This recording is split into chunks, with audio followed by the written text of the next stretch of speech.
In the last section, we talked about the two types of entrepreneurship: innovation-driven entrepreneurship and small-medium enterprise or SME entrepreneurship. In this section, we're going to talk about what is innovation, because that's fundamental to what we're going to do going forward. So what is innovation? At MIT, we like equations, so we like to define innovation. And this comes from one of my first classes at MIT, from Ed Roberts, the chairman of the Martin Trust Center for MIT Entrepreneurship. And he defined entrepreneurship in a way that I thought was excellent. He said, innovation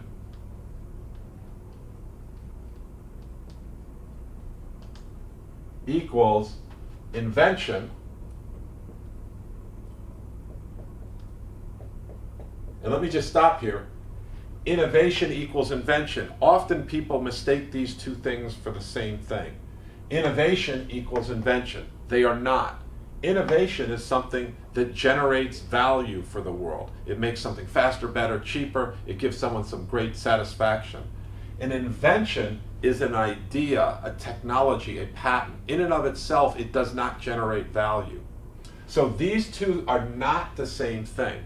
And sometimes you see them interchanged, and that's not correct. So innovation equals invention times commercialization.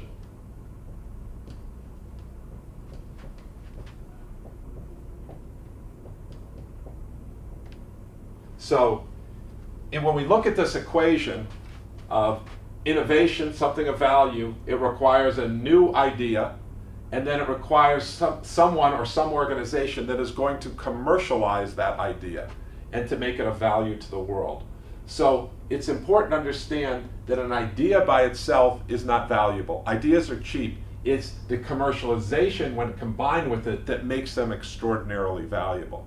So while sometimes, when I used to say invention plus commercialization, in fact, it's a product, because if I don't have one, then it's zero, then I have no innovation. If I have no new idea, I can't commercialize anything, therefore it's zero. If I have an invention and no commercialization, I have no innovation as well.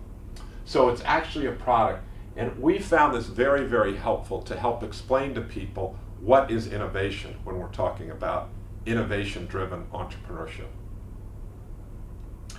So next I want to talk about what drives this. When we look at the idea, people think that this drives innovation. It's in fact the commercialization aspect of it that's very, very difficult. If you look at the most innovative company in the world today, which I would argue is Apple, the underlying inventions that created Apple, great innovations, starting with the Mac, did not come from themselves. It actually came from Xerox PARC. It was Windows Icon Mouse Pointer. That invention they commercialized to create innovation, which created terrific value in the marketplace and for their customers, and for themselves, their investors as well. Likewise, after that, you look again that the invention for the underlying enabling idea technology from the iPod was MP3, which did not come from Apple. Again, that came from Fraunhofer. But what Apple was terrific at was commercialization to create innovation, and again, to create great value for their customers and their shareholders.